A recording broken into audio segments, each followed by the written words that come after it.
জুলাই আন্দোলনের সামনের কাতারে ছিলেন, সরাসরি যদি প্রশ্ন করি যে আসলে সেই আন্দোলনের কৃতিত্বটা ছাত্র জনতার হাতে আছে, নাকি যেটা বলছিলাম বিশেষ একটি গোষ্ঠীর ছিনতাই করে নিয়ে গেছে? জি, ধন্যবাদ জানাচ্ছি পান্না ভাই আপনাকে এবং আপনার জনপ্রিয় অনুষ্ঠান মানচিত্রকে। আমি এর আগেও 2-3 বার আপনার এখানে যুক্ত হয়েছি। যুক্ত হয়ে জাতির উদ্দেশ্যে বিশেষ কিছু কথা বলেছি, যেগুলো আমি অন্য কোনো চ্যানেলে বলি না।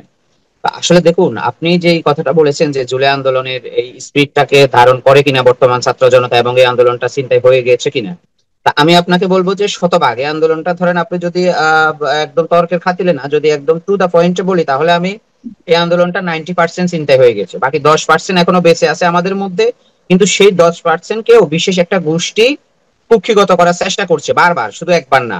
এবং আর ধরেন আমাদের মধ্যে যারা ছিল, তারা স্টুডেন্টরা, যারা ধরেন হলে খেতে 20 টাকা বা 50 টাকা হলে খেতে অভ্যস্ত ছিল, 10 টাকা রিক্সা ভাড়া দিয়ে যেতে অভ্যস্ত ছিল, কিন্তু তাদেরকে ট্যাপে পেলিয়ে তাদেরকে ভোগ বিলাসিতার মধ্যে নিয়ে গিয়ে এই বিপ্লবটাকে চিন্তাই করেছে বিশেষ একটা গোষ্ঠী। কিন্তু আমরা বরাবরের মতোই সতর্ক ছিলাম এবং আমরা বারবার বলেছি যে আমাদের বিপ্লবটা নেগেটিভ অর্থে যাচ্ছে। আপনারা যেটাকে পজিটিভ অর্থে বলছেন, যে সমন্বয়কদের দেখলে আপনার সচিবরা দাঁড়িয়ে যায়, সমন্বয়কদেরকে দেখলে আপনার এসপিডিসি দাঁড়িয়ে যায়, এটা নেগেটিভ অর্থে হচ্ছে। কারণ এটা নেগেটিভ অর্থে হচ্ছে আমরা তখন বলেছি, কিন্তু আসলে এখন আমরা দেখতে পাচ্ছি যে সত্যিকার অর্থে এটা নেগেটিভ অর্থেই হয়েছে।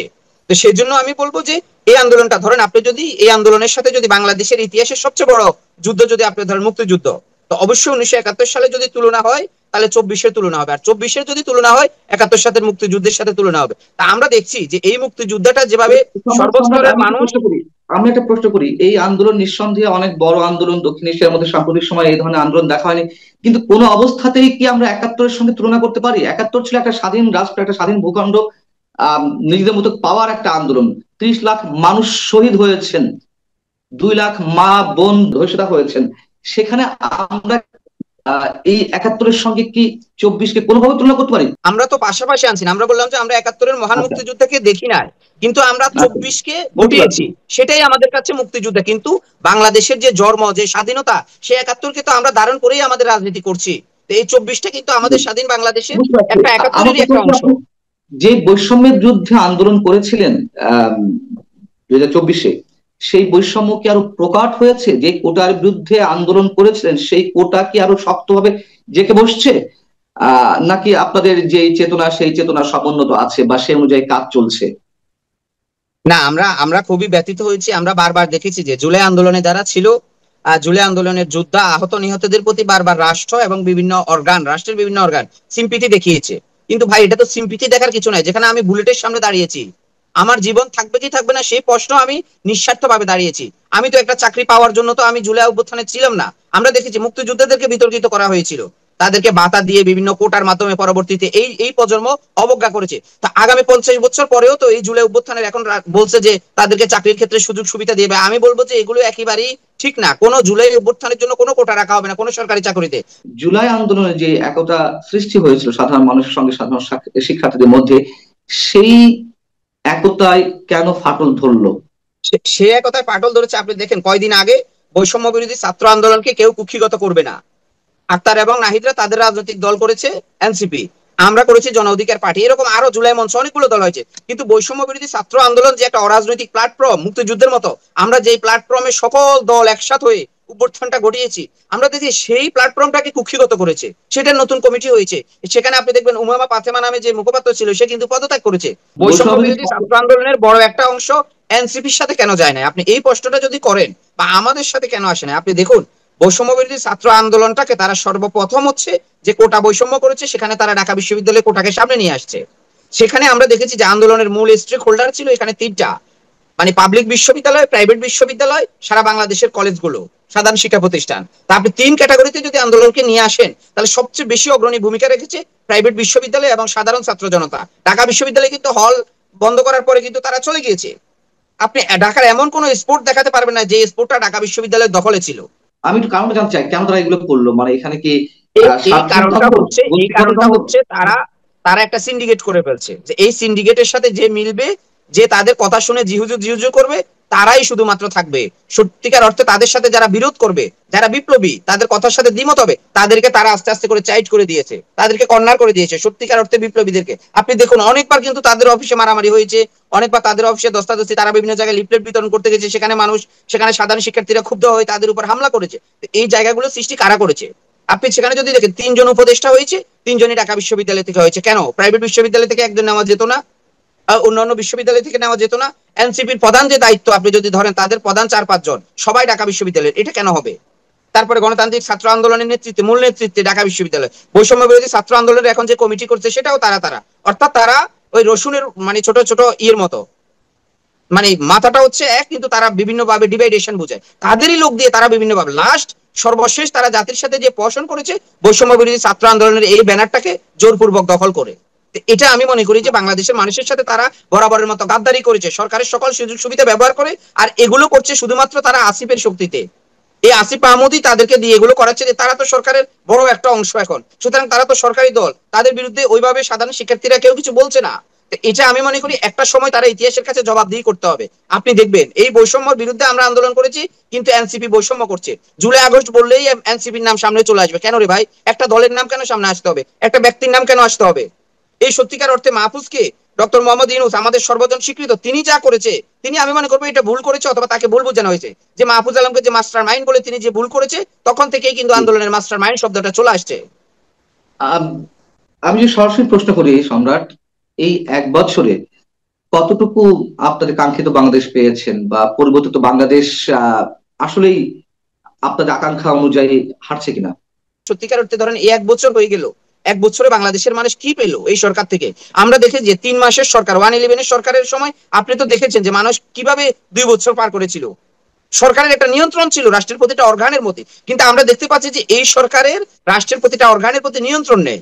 তো এটাই হচ্ছে একটা দুর্বল সরকারের ধরেন আপনার পরিচয় বহন করে। সচিবালয় নিয়ন্ত্রণ নেই, পুলিশের মধ্যে নিয়ন্ত্রণ নেই, র্যাবের মধ্যে নিয়ন্ত্রণ নেই, রাষ্ট্রের কোথায় নিয়ন্ত্রণ আছে এই সরকারের? কোথাও নিয়ন্ত্রণ নেই। অর্থাৎ উপদেষ্টারাই ওয়াকিবহাল না তার মন্ত্রণালয়ে কি হচ্ছে। তা আমি তো আপনাকে একদম এক চ্যালেঞ্জ ছুড়ে বলবো যে বাংলাদেশের ইতিহাসে স্বাধীনতার পরে সবচেয়ে দুর্বল ক্যাবিনেট হচ্ছে এই ক্যাবিনেট, ডক্টর মোহাম্মদ ইউনূসের ক্যাবিনেট। অর্থাৎ প্রধান কি করা উচিত উপদেষ্টা আপনার না, মতে? আমি ক্যাবিনেটের কথা বললাম, সবচেয়ে দুর্বল ক্যাবিনেট। তাহলে কি করা উচিত আপনার মতে এই এখন মুহূর্তে? ধরেন আমি মনে করবো যে সত্যিকার অর্থে আমাদের প্রধান উপদেষ্টা প্রত্যেকটা রাজনৈতিক দলকে নিয়ে এই মুহূর্তে যদি বাংলাদেশের জন্য তিনি ভালো কিছু চান, যদি তিনি আগামী দিনে যদি বিতর্কিত না হতে চান, তাহলে তার নির্বাচনের পথে হাঁটা ছাড়া বিকল্প কোনো ওয়ে নাই, একেবারেই না। এটা যদি ধরেন চলমান থাকে, তাহলে এই এই সরকার বিতর্কিত হবে, আপনি একেবারে নিশ্চিত থাকেন, এবং নির্বাচনের জন্য হয়তো বাংলাদেশে আবার একটা আন্দোলন হবে। আমি এটা আপনার আপনাকে কি একেবারে দায়িত্ব নিয়ে বলতেছি। কারণ আন্দোলন কি বাংলাদেশের সত্যি মানুষ হয়েছে? এখন নির্বাচনমুখী, রাজনৈতিক দলগুলো নির্বাচনমুখী। পরপর 3টা জাতীয় নির্বাচন বিনা ভোটে হয়েছে। বাংলাদেশের এই তরুণ প্রজন্ম এখন তাদের ভোট দিতে চায়। আরেকটা বিষয়, নির্বাচনকে দূরে সরানোর জন্য 2টা ক্রাইটেরিয়াকে সামনে নিয়ে আসা হয়েছিল। মানে এই সরকারকে দীর্ঘস্থায়ী করার জন্য, জি। নির্বাচন থেকে জনগণকে ফিরিয়ে নেওয়ার জন্য। তার মধ্যে প্রধান ক্রাইটেরিয়া হচ্ছে পিআর পদ্ধতিতে ভোট, আরেকটা ক্রাইটেরিয়া হচ্ছে স্থানীয় আমি সরকার আমরা নির্বাচন। ওর সম্পর্কে একটু আলোচনা করবো। আমি জানতে চাই যে আন্দোলনের কথা বলছিলেন, আন্দোলন আসলে কারা কারা করবে? মানুষ কি বারবার রাজপথে নামবে? অবশ্যই নামবে। আপনি কি বলেন? সাধারণ মানুষ এখন ধরেন কিছু বলতেছে না, আরেকটু সময় দেখতেছে। আপনি দেখবেন বাংলাদেশের, দক্ষিণ এশিয়ার সবচেয়ে বড়, মানে বাংলাদেশের এবং দক্ষিণ এশিয়ার মানুষের ব্লাডের মধ্যে হচ্ছে তারা অনির্বাচিত সরকারকে খুব বেশি দিন ইয়ে করে না, মানে সহ্য করে না। এটা হচ্ছে তাদের একটা পজিটিভ অর্থে বলতে পারেন, নেগেটিভ অর্থে বলতে পারেন, বাট এটা হচ্ছে এই রিজনের মানুষের হিউম্যান নেচার, যে অনির্বাচিত তারা বেশি দিন দেখবে না। আপনি হোসেন মাহমুদ এরশাদের কথা বলেন, আপনি হ্যাঁ খুনি হাসিনার কথা বলেন, তিনি তো জোর করে রাষ্ট্র কাঠামোকে দখল করেছে গণতন্ত্রের মোড়কে এসে। তিনি নির্বাচন দেখিয়েছে, তিনাকেও কিন্তু ক্ষমতায় অবৈধভাবে থাকতে হয়েছে, তারপরেও আহ, কিন্তু নির্বাচন দেখাতে হয়েছে। সম্রাট, আমরা আমরা শেখ হাসিনাকে খুনি বলছি বারবার, তাকে এইভাবে অ্যাড্রেস করছি, কিন্তু গত 1 বছরে যে মততন্ত্র কায়েম হয়েছে, যা কিছু চলছে, আমরা কি কোনোভাবে আলাদা করতে পারছি গত 15.5 বছরের আওয়ামী লীগের যে শাসন, তার থেকে কি আলাদা কিছু করতে পারছি? জিনিসপত্রের দাম, ব্যবসা বাণিজ্য অবস্থা, দুর্নীতি, ঘুষ, মানুষের জীবনের নিরাপত্তা, কোনো কিছুতে কি আমরা আম, আলাদা করতে পারছি না? কেন বেড়েছে এগুলা? না, তুলনামূলক অর্থে দেখুন পান্না ভাই, যদি আপনি তর্কের খাতিরে বলেন, এই তৎকালীন যে আওয়ামী লীগের সাধারণ সম্পাদক ছিল ওবায়দুল কাদের, তিনি কিন্তু 18 নির্বাচনের আগে, 24-এর আগে বারবার মুখরোচক বিভিন্ন, যখন আপনার বাইরের কূটনীতিকরা আসছে তাদের কাছে কিন্তু বারবার না, বলেছে ওবায়দুল যে কাদের আমরা, আপনার আমি আমি ওবায়দুল একটা কাদের 1 মিনিট শেষ করি, জি। যে আমরা কার কাছে ক্ষমতা হস্তান্তর করব? ক্ষমতা যদি হস্তান্তর করে বা আওয়ামী লীগ যদি ক্ষমতা থেকে যায়, আমাদের 1 থেকে 1.5 লক্ষ 10 লক্ষ নেতাকর্মী লাশ রাস্তায় পাওয়া যাবে। কিন্তু সেই জায়গা থেকে আপনি যদি চিন্তা করেন, আপনি একজন, আমি জানি, দক্ষ সাংবাদিক, আপনি খোঁজ খবর নেন এই 5ই আগস্টের পরে আওয়ামী লীগের সত্যিকার অর্থে যারা পালিয়ে গিয়েছে, জেলবন্দি হয়েছে, তাদেরকে না, সত্যিকার অর্থে কয়জনের লাশ রাস্তায় পাওয়া গেছে। তো এত বড় না, একটা আমি অভ্যুত্থানের আমি পরে আমি সেটা এটা বলছি না, কিন্তু সার্বিক অর্থে তো খুন, রাহাজানি, সন্ত্রাস এগুলো চলছে, দখলবাজি, চাঁদাবাজি চলছে। এটা কি কেউ অস্বীকার করতে পারবে? যদি না, এটা চলেই এটাকে থাকে তো অস্বীকার করতে পারবে না। এখন আপনি যদি এক তাহলে কথা বলেন, আলাদা কে এর নেবে? দায়টা কে নিবে? এই যে বাংলাদেশে যে এখন একটা অরাজক পরিস্থিতি চলছে, এর দায়টা কে নিবে? এর দায়টা নিতে হবে এই সরকারকে। অর্থাৎ এখন কিন্তু জামাতও ক্ষমতায় নেই, বিএনপিও নেই, জন অধিকার পার্টিও নেই, এনসিপিও নেই। এনসিপি কিন্তু এই সরকারকে ব্যবহার করছে, তারা বুঝতেছে না। উপদেষ্টারা কিন্তু এই সরকারের যখন পদত্যাগ হবে বা এই সরকার যখন নতুন সরকারের কাছে ক্ষমতা হস্তান্তর করবে, তখন কিন্তু যারা এই সরকার থেকে সুযোগ সুবিধা নিচ্ছে, আমি আপনাকে চ্যালেঞ্জ করে বললাম, তারাও এই সরকারের বিরুদ্ধে কথা বলবে। এই এনসিপি কে আজকে অনেক সুযোগ সুবিধা দিচ্ছে না, মাথায় করে রাখছে না এই উপদেষ্টারা, এই সরকার। এই এনসিপি এই সরকারের সর্বপ্রথম বিরোধিতা করবে, যে এই সরকার তো বিপ্লবী সরকার না, আমরা তো বলেছি জুলাই ঘোষণাপত্র দিতে, ওইটা দিতে, সরকার তো কিছুই দেয় না। খুবই সেন্সিটিভ একটা কোশ্চেন করি আপনার কাছে। আপনি দায়িত্বশীল মানুষ, রাজনৈতিক দলের প্রধান।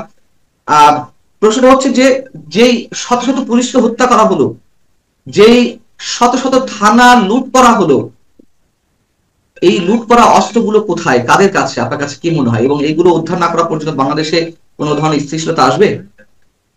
এই অস্ত্রগুলো ধরেন, একটা হচ্ছে পতিত যারা এই পরাজিত শক্তি ছিল তাদের হাতে, আরেকটা হচ্ছে আমাদের বড় রাজনৈতিক দলগুলো ধরেন। তারা কি থানা লুট করেছিল? তারা কি পুলিশ হত্যা করেছিল? পতিত শক্তিরা, আপনি যাদেরকে মিন করছেন? না না, তারা তারা তো ধরেন অকারেন্স গুলো তারাই করেছিল। আপনি যদি দেখেন না, পরাজিত শক্তির কাজ কি? তারা পুলিশ হত্যা করবে কেন? তারা থানা লুট করবে কেন? পুলিশ তারা তাদের তো পক্ষে কাজ ধরেন করছে। পুলিশ পুলিশ হত্যা করেছে বা থানা থেকে অস্ত্রগুলো লুট করেছে, আমি সেটা বললাম না। আমি বললাম অকারেন্সের জায়গা থেকে জুলাই আগস্টের আন্দোলনের আমি সবচেয়ে বড় বলছি যে অকারেন্স এই যে কিন্তু। যে থানা থেকে অস্ত্র লুট করা হলো, সেই অস্ত্রগুলো কোথায়? অথবা পুলিশ হত্যা করে এই যে অস্ত্রগুলো ছিনিয়ে নেওয়া হলো, সেই অস্ত্রগুলো কোথায়? ছাত্রলীগ, যুবলীগের কর্মীরা তো অস্ত্র মানে পুলিশ হত্যা করেনি। না, সেই অস্ত্রগুলো কোথায় এবং সেই অস্ত্রগুলো আছে, এবং সেটা ধরেন আপনার এই সংখ্যাটা কিন্তু অনেক বড়। কিন্তু আমরা দেখতে পাচ্ছি যে এই সরকারের বর্তমান যে স্বরাষ্ট্রমন্ত্রী আছে, তার প্রধান দায়িত্ব কি ছিল? লুট হওয়া অস্ত্রগুলো, যে থানাগুলোতে আপনার হামলা কাছে কি হয়েছে মনে হয়? সত্যিকার অর্থে। কি মনে হয় এগুলো কাদের কাছে আছে? এটা এটা কাদের কাছে আসে আসলে এটা তো আমি আমি বলবো না। তবে আমি ধরেন একজন রাজনীতিবিদ হিসেবে আমি এটাই বলবো, যে এটা যাদের কাছে আছে তারা এখন ক্ষমতার কাছাকাছি আছে। শুধু আমি আপনাকে এটাই বলবো, এটা কাদের কাছে তা আমি আপনাকে সেটা বলবো না।